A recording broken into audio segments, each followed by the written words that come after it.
Kita akan merenungkan firman di Kejadian pasal 3. Sebelumnya kita berdoa.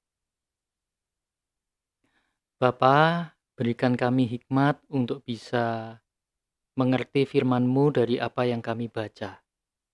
Terima kasih Bapa, dalam nama Tuhan Yesus kami berdoa. Amin.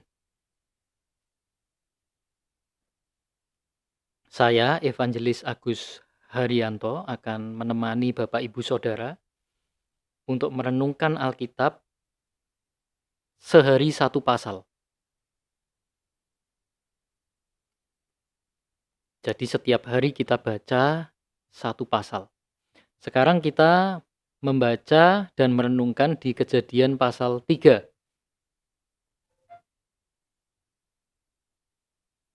Berbunyi seperti ini. Pasal 3 ayat 1. Adapun ular ialah yang paling cerdik dari segala binatang di darat yang dijadikan oleh Tuhan Allah. Jadi memang Tuhan Allah atau Yehova Elohim menciptakan ular sebagai binatang yang paling cerdik dari segala binatang darat. Ular itu berkata kepada perempuan itu, "Tentulah Allah berfirman, semua pohon dalam taman ini jangan kamu makan buahnya, bukan?" Jadi kalau kita baca pasal ini, Bapak Ibu Saudara, yang berbicara kepada Hawa adalah ular. Ya, yang berbicara kepada perempuan itu atau Hawa adalah ular. Ini tentunya adalah analogi semacam kiasan gitulah ya dari iblis.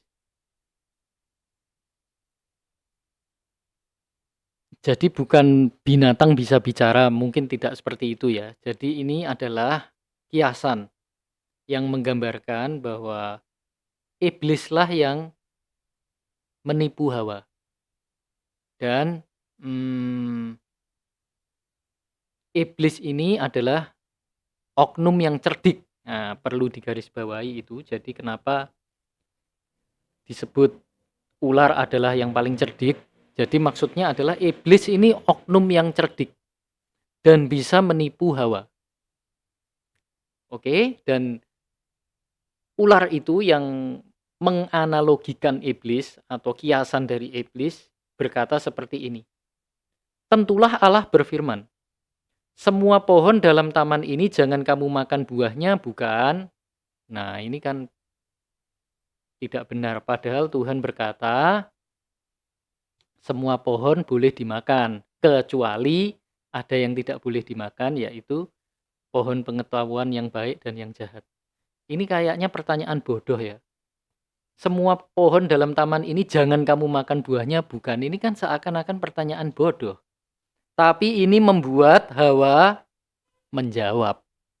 Nah, terbangunlah sebuah komunikasi. Nah, ini yang berbahaya sebab memang iblis itu cerdik tapi dia pura-pura bodoh. Ayat 2, lalu sahut perempuan itu kepada ular itu, buah pohon-pohonan dalam taman ini boleh kami makan.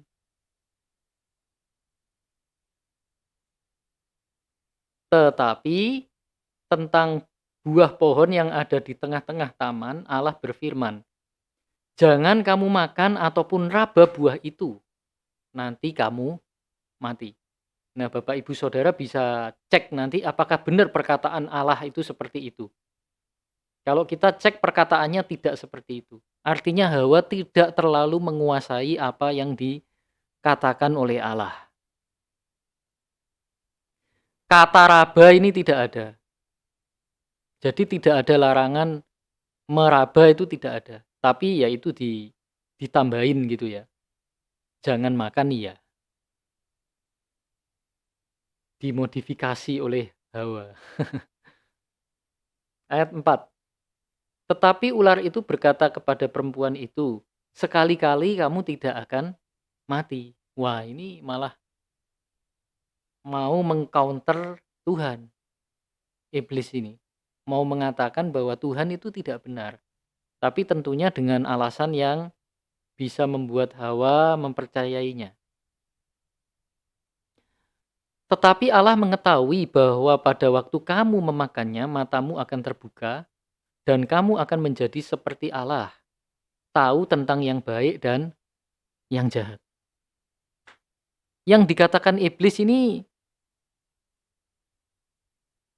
ada benarnya, tapi tidak 100% benar. Kalau tahu tentang yang baik dan yang jahat memang iya, tapi mengenai sekali-kali tidak akan mati itu salah.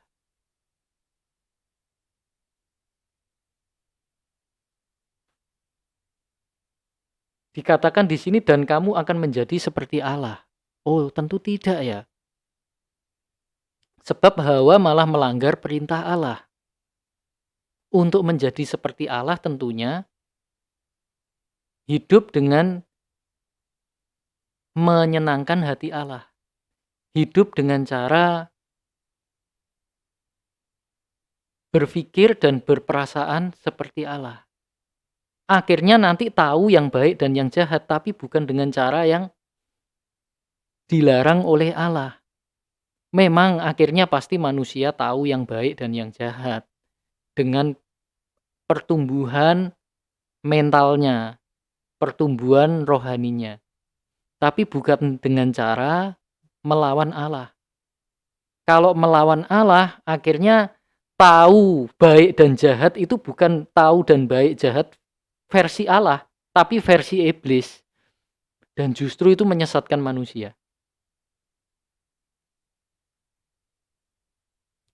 Jadi ini berita-berita hoax ya yang sedang digencarkan oleh iblis ini. Sejak dari mulanya berita hoax itu memang sangat menipu. Benar sebagian saja, tapi selebihnya itu salah. Nah, kalau kebenaran adalah seluruhnya benar. Perempuan itu melihat bahwa buah pohon itu baik untuk dimakan dan sedap kelihatannya. Wah, ini mulai tertarik dan itu berbahaya. Padahal itu jelas dilarang oleh Allah. Lagi pula pohon itu menarik hati karena memberi pengertian. Tapi pengertian yang bagaimana? Baik dan jahat. Kalau tahu baik dan jahat, akhirnya bisa berbuat jahat. Dan malah akhirnya manusia digerakkan oleh dua kekuatan ini, baik dan jahat. Bisa baik, bisa jahat. Tapi untuk baik berjuang keras. Padahal manusia tidak pernah dirancang untuk mengerti yang baik dan yang jahat. Tapi dirancang untuk mengerti apa? Yang baik, berkenan, dan sempurna. Roma 12 ya. Roma 12 ayat 2. Kalau tidak salah, Bapak Ibu Saudara bisa mengeceknya. Janganlah kamu serupa dengan dunia ini, tetapi berubahlah oleh pembaharuan budimu sehingga kamu bisa membedakan kehendak Allah, mana yang baik, berkenan, dan sempurna. Di situ tidak ada yang jahat. Baik, berkenan, sempurna. Tentu kita tahu ada perbuatan yang di luar itu dan yang di luar itu pasti jahat. Di luar baik, berkenan, dan sempurna. Akhirnya manusia tidak pernah berkenan ataupun sempurna. Sebab yang dia ketahui cuma baik atau jahat. Malah bisa jahat. Seharusnya manusia diarahkan, karena itu disarankan di dalam Roma 12 ayat 2, mengalami pembaharuan budi. Jadi mengalami pola pikir. Jadi harus mendapatkan input-input yang baru, yang benar. Jangan berita hoax dari iblis. Tetapi input-input kebenaran dan akhirnya itu akan membuat seseorang bisa mengerti yang baik, berkenan, dan sempurna. Jadi kalau tidak baik, ya berkenan. Atau malah sempurna. Jadi manusia sudah tidak bisa diarahkan ke yang jahat lagi. Karena pola pikirnya hanyalah yang baik, kalau berusaha lebih keras lagi bisa berkenan, berusaha lebih keras lagi bisa sempurna bahkan. Tapi tidak ada kejahatan di situ. Itulah yang diingini oleh Allah. Bukan berpengertian seperti versi iblis. Kalau berpengertian versi iblis, dikasih tahu yang baik juga yang jahat. Kalau versi Allah adalah baik, berkenan, dan sempurna. Tapi ini sudah terjadi ya. Akhirnya ayat 7 terjadi. Maka terbukalah mata mereka berdua. Dan mereka tahu bahwa mereka telanjang. Nah, tahu yang baik dan yang jahat. Pengetahuan mereka yang pertama adalah mereka telanjang. Lalu mereka menyemat daun pohon ara dan membuat cawat. Tapi mereka tidak bisa menutupi dengan sempurna. Mereka berusaha membuat cawat di situ dengan menyemat daun, tapi tidak akan pernah menutupi dengan baik. Jadi manusia tahu kalau dirinya salah, tahu kalau dirinya berdosa, tapi tidak bisa menyelesaikannya.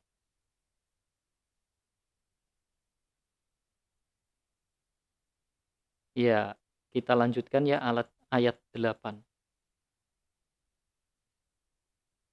Ketika mereka mendengar bunyi langkah Tuhan Allah. Jadi, Adam dan Hawa itu dikunjungi oleh Tuhan. Mereka punya persekutuan yang nyata loh, saudara. Sebelum jatuh dalam dosa. Ya, dikunjungi oleh Tuhan. Ketika mereka mendengar bunyi langkah Tuhan Allah yang berjalan-jalan dalam taman itu pada waktu hari sejuk, bersembunyilah manusia dan istrinya itu terhadap Tuhan Allah di antara pohon-pohonan dalam taman.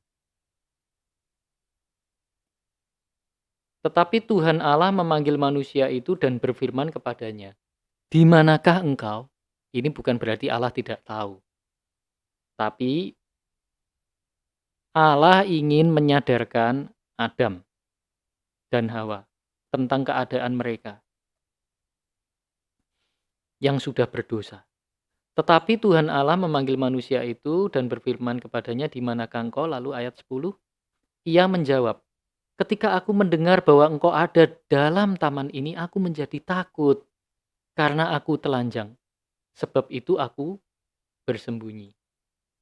Firman-Nya, "Siapakah yang memberitahukan kepadamu bahwa engkau telanjang? Apakah engkau makan dari buah pohon yang kularang engkau makan itu?" Lalu apa jawab Adam? Manusia itu menjawab, "Perempuan yang kau tempatkan di sisiku, dialah yang memberi dari buah pohon itu kepadaku, maka ku makan." Dulu Adam dan Hawa, ya, ketika Adam pertama kali ketemu Hawa, yang dikatakan Adam apa? "Engkau ini tulang dari tulangku, daging dari dagingku." Wah, itu puisi yang indah. Tapi setelah jatuh dalam dosa, dia menyalah-nyalahkan Hawa. Jadi dosa itu tidak pernah membuat orang jadi baik. Mengerti yang baik dan yang jahat versi iblis itu membuat orang tidak bisa menjadi baik. Cenderung berbuat dosa bahkan.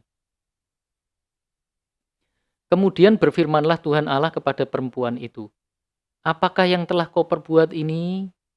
Jawab perempuan itu, "Ular itu yang memperdayakan aku, maka ku makan." Nah, setelah Hawa mengatakan seperti ini, Allah berfirman. Lalu berfirmanlah Tuhan Allah kepada ular itu, "Karena engkau berbuat demikian, terkutuklah engkau di antara segala ternak dan di antara segala binatang hutan. Dengan perutmu lah engkau akan menjalar, dan debu tanahlah akan kau makan seumur hidupmu." Ini bisa berarti kiasan juga ya. Atau arti sesungguhnya bisa juga. Tapi lebih banyak kiasannya, karena dari awal Yang melakukan ini adalah iblis. Karena itu yang menjadi musuh orang percaya adalah ya iblis, roh-roh jahat di udara itu. Jadi ini perlambang, oke? Ini kiasan ya, ular itu.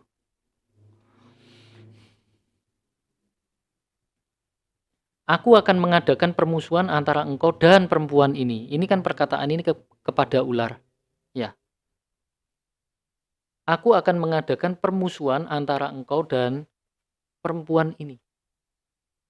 Antara keturunanmu dan keturunannya. Jadi Tuhan tahu ya, biang keroknya ini adalah iblis ini, ular. Ya, ular. Karena itu manusia tidak langsung mati, tetapi justru ada pengharapan di sini. Aku akan mengadakan permusuhan antara engkau dan perempuan ini. Antara keturunanmu dan keturunannya. Jadi iblis dan semua pengikutnya itu akan bermusuhan dengan manusia. Kenapa kita tahu bahwa ini ular ini hanya simbol atau perlambang dari iblis? Sebab waktu Yesus sebagai keturunan perempuan, waktu Tuhan Yesus melakukan karyanya, Tuhan Yesus itu tidak melawan ular, saudara. Melawan iblis. Ya, Tuhan Yesus menebus dosa manusia di kayu salib. Itu bukan untuk mengalahkan ular binatang itu bukan, tapi mengalahkan oknum iblis. Dan ayat 15 ini memberikan pengharapan kepada manusia. Kalau manusia harus bermusuhan dari pengikut iblis nanti. Dan disebutkan keturunan perempuan ini atau keturunan Hawa itulah yang akan melawan iblis. Jadi itu adalah pengharapan, saudara. Sebab manusia tidak langsung mati, tetapi memberi keturunan demi keturunan sampai keturunan yang dimaksud itu melawan iblis, yaitu Yesus. Jadi manusia tidak langsung mati, tetapi berkembang biak dulu, terus melakukan regenerasi sampai Sang Mesias lahir. Jadi ini adalah pengharapan pertama. Ini adalah kabar baik pertama dari kejatuhan dosa. Ada pengharapan yang diberikan oleh Tuhan. Kenapa? Karena Tuhan tahu biang keroknya ternyata adalah iblis. Manusia tertipu olehnya. Ketika Hawa mengatakan, aku diperdaya oleh ular. Dan memang biang keroknya ya iblis ini yang menipu Hawa. Karena itu, karena keadilan Tuhan ini, manusia diberi pengharapan. Tapi salah tetap ada hukumannya. Manusia akhirnya mati juga. Mestinya kan dirancang kekal. Tapi akhirnya mati juga. Hanya ada kesempatan untuk meremukkan kepala ular ini loh. Dari keturunan Hawa. Yesuslah yang itu nanti akan menggenapi. Wah, luar biasa ya. Jadi dari kejadian 3 setelah manusia jatuh dalam dosa itu langsung ada pengharapan yang diberikan oleh Tuhan kita. Firman-Nya kepada perempuan itu, susah payahmu waktu mengandung akan kubuat sangat banyak. Dengan kesakitan engkau akan melahirkan anakmu, namun engkau akan berahi kepada suamimu dan ia akan berkuasa atasmu. Ya, itu hukuman ya untuk perempuan. Lalu firman-Nya kepada manusia itu atau kepada Adam. Karena engkau mendengarkan perkataan istrimu dan memakan dari buah pohon yang telah kuperintahkan kepadamu, jangan makan daripadanya, maka terkutuklah tanah karena engkau. Dengan bersusah payah engkau akan mencari rezekimu dari tanah seumur hidupmu. Jadi harus bekerja lebih keras dibandingkan bekerja di Taman Eden. Taman Eden alamnya bersahabat, tapi Di luar Taman Eden, mulai tidak bersahabat. Jadi harus kerja keras, lebih keras lagi. Semak duri dan rumput duri yang akan dihasilkannya bagimu, dan tumbuh-tumbuhan di padang akan menjadi makananmu. Dengan berpeluh engkau akan mencari makananmu sampai engkau kembali lagi menjadi tanah. Jadi ada berita kematian di sini. Apa itu? Kembali lagi menjadi tanah. Setiap hari manusia harus bekerja, mikirin cari makan terus. Setiap hari. Jadi susah payah. Tapi kita bersyukur ya, semua bisa dilewati dan Mesias sudah hadir. Dan Mesias itu berkata, jangan kamu khawatir akan apa yang kamu makan, minum, pakai. Tapi carilah dahulu kerajaan Allah. Bapamu yang di surga tahu apa yang kamu perlukan. Jadi selalu ada pengharapan di dalam Tuhan. Apalagi Mesias sudah hadir sekarang. Sekarang tugas kita adalah hidup sesuai dan berkenan dengan kehendaknya. Manusia itu memberi nama Hawa kepada istrinya, sebab dialah yang menjadi ibu semua yang hidup. Nah, karena dikatakan keturunanmu akan meremukkan kepala ular atau iblis. Jadi kalau kepala ular itu kalau kepalanya remuk mati. Jadi Tuhan Yesus nanti atau keturunan Hawa ini, Mesias yang akan datang, pengharapan yang dijanjikan oleh Tuhan, dia akan betul-betul membuat iblis tidak berkutik lagi. Jadi itu pengharapan yang luar biasa untuk manusia. Keselamatan kekal bagi manusia disediakan tanpa iblis di dalamnya. Ada sebuah dunia baru tanpa iblis di dalamnya. Kalau dunia ini, iblis masih ada. Sebab Rasul Paulus berkata, musuhmu itu adalah roh-roh jahat penguasa di udara. Masih ada di dunia ini. Tetapi ada pengharapan yang akan diberikan kepada kita, di mana kita akan menempati sebuah tempat yang disebut langit baru dan bumi baru, di mana tidak ada iblis lagi. Waktu akhir dari dunia ini atau setelah penghakiman. Tapi kalau kita mati sebelum penghakiman, kita akan dibawa ke Firdaus. Ya. Setelah setelah Tuhan Yesus datang, kita diberi tubuh baru, lalu disediakan tempat yang baru, yaitu langit baru, bumi baru. Oke.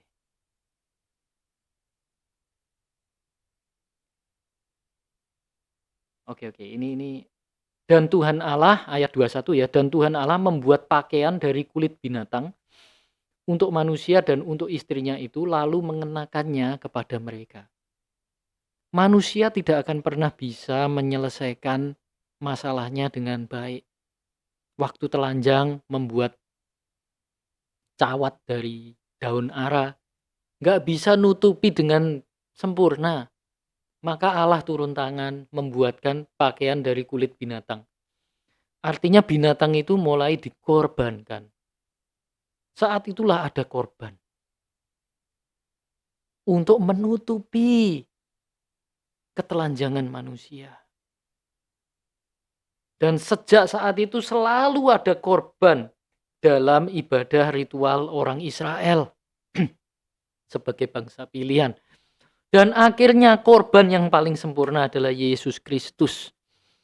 Jadi betapa baiknya Tuhan itu menyediakan pengharapan bagi kita. Hanya Tuhan yang sanggup memberikan yang terbaik buat kita. Berfirmanlah Tuhan Allah, sesungguhnya manusia itu telah menjadi seperti salah satu dari kita. Tahu tentang yang baik dan yang jahat. Maka sekarang jangan sampai ia mengulurkan tangannya dan mengambil pula dari buah pohon kehidupan itu dan memakannya, sehingga ia hidup untuk selama-lamanya. Nah, sesungguhnya manusia itu telah menjadi seperti salah satu dari kita. Itu kira-kira kita itu siapa? Apakah Tuhan? Belum tentu loh saudara. Kan di situ oknumnya sudah bertambah. Selain Tuhan ada juga ular atau iblis. Kalau manusia itu menjadi seperti Allah, ya pasti karakternya baik, tidak ada kejahatan di dalamnya. Tapi buktinya manusia tambah jahat loh kalau kita baca pasal-pasal berikutnya. Artinya menjadi salah satu dari kita itu apa? Ya kemungkinan besarnya adalah menjadi salah satu seperti iblis. Tahu yang baik dan yang jahat. Iblis juga tahu yang baik dan yang jahat. Tapi versinya dia. Dia tidak pernah taat sama Allah. Tahu tidak baik dan jahat. Tahu dia. Bahkan dikatakan dalam kitab Yakobus kalau tidak salah. Allah itu Esa. Pengetahuan itu, iblis pun tahu. Bahkan mereka gemetar. Jadi iblis itu tahu Allah yang benar yang mana juga tahu. Yang baik yang jahat tahu. Tapi ya ini, bapa dari dusta, bapa dari kejahatan tidak pernah melakukan yang baik. Hanya kejahatan saja. Padahal tahu yang baik dan yang jahat. Hanya tahu saja. Tapi yang dilakukan selalu jahat. Manusia pun begitu, tahu yang baik dan yang jahat. Cenderung jahat. Bisa baik tidak? Bisa. Tapi berkenan, berat. Baik aja berat berjuang. Apalagi berkenan, aduh rasanya mustahil. Apalagi sempurna, mustahil sekali. Tapi dengan korban Yesus dan dengan berita Injil yang ada di Alkitab kita, untuk menjadikan kita punya pola pikir yang baru dengan input-input kebenaran itu, kebenaran yang kamu ketahui itu akan memerdekakan kamu, kata Injil Yohanes. Nah, setelah itu pola pikir manusia berubah. Akhirnya kata surat Yohanes, manusia yang sudah dibenarkan itu, yang sudah hidup di dalam Kristus tidak dapat berbuat dosa lagi. Tahu sih, tahu jahat baik, tapi sudah nggak ngerti. Maksudnya sudah nggak mau lagi, sudah nggak bisa bahkan berbuat jahat. Karena sudah diberi input-input yang benar dalam pikirannya. Sehingga bahkan bisa berkenan. Dan bahkan sempurna kata firman Tuhan. Berfirmanlah Tuhan Allah, sesungguhnya manusia itu telah menjadi seperti salah satu dari kita, tahu tentang yang baik dan yang jahat. Maka sekarang jangan sampai ia mengulurkan tangannya dan mengambil pula dari buah kehidupan itu dan memakannya sehingga ia hidup untuk selama-lamanya. Jadi ini kebaikan Tuhan Allah kita, kebaikan Yehova Elohim atau Yahweh Elohim. Sebab keberadaan manusia itu keberadaan yang tidak baik. Jadi jangan sampai kekal. Sebab kalau makan dari buah pohon kehidupan, ia hidup selama-lamanya. Artinya kekal. Keberadaan manusia yang seperti itu, yang tahu baik dan jahat versi iblis, itu berbahaya kalau hidupnya kekal. Permanen artinya.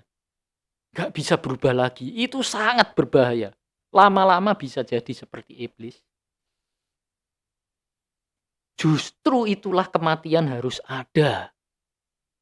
Supaya manusia bisa diberi tubuh baru.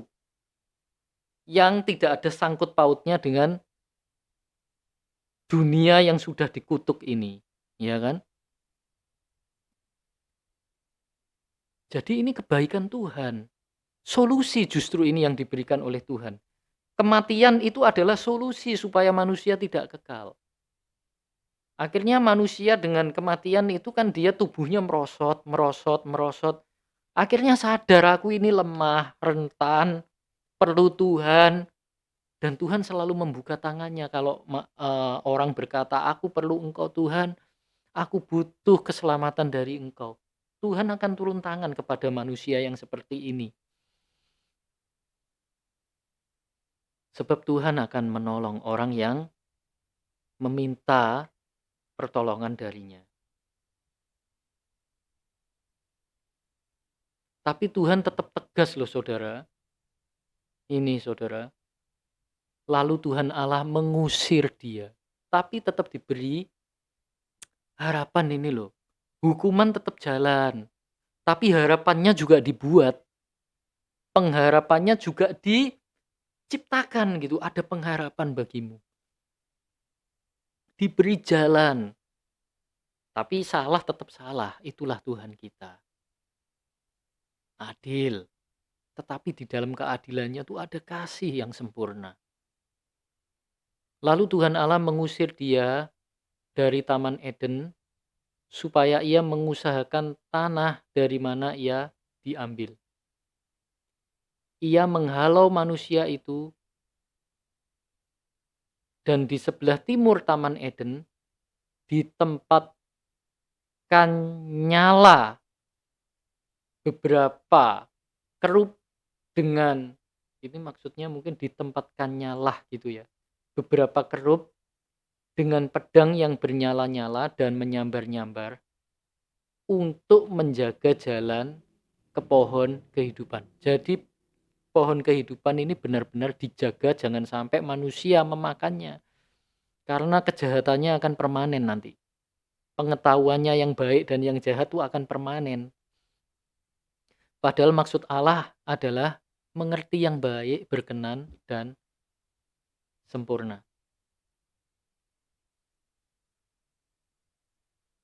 Oke. Ya, mari kita berdoa. Bapa di surga, terima kasih untuk kami bisa merenungkan ayat ini, pasal 3 ini dari kitab Kejadian, untuk mengingatkan kami betapa kami ini rentan sekali. Bahkan kami hidup di dalam dunia yang berdosa dan tubuh yang berdosa, dan ada kodrat dosa dalam diri kami, dalam jiwa kami. Tapi terima kasih atas pengharapan yang Engkau beri. Tolong kami Tuhan, supaya kami bisa hidup seperti kehendak dan rencana-Mu. Karena yang Engkau ingini hanyalah kami ini bisa bahagia. Itulah yang Engkau ingini. Engkau ingin memberikan kepada kami kebahagiaan yang tak terkatakan. Terima kasih Bapa, dalam nama Yesus kami berdoa. Amin.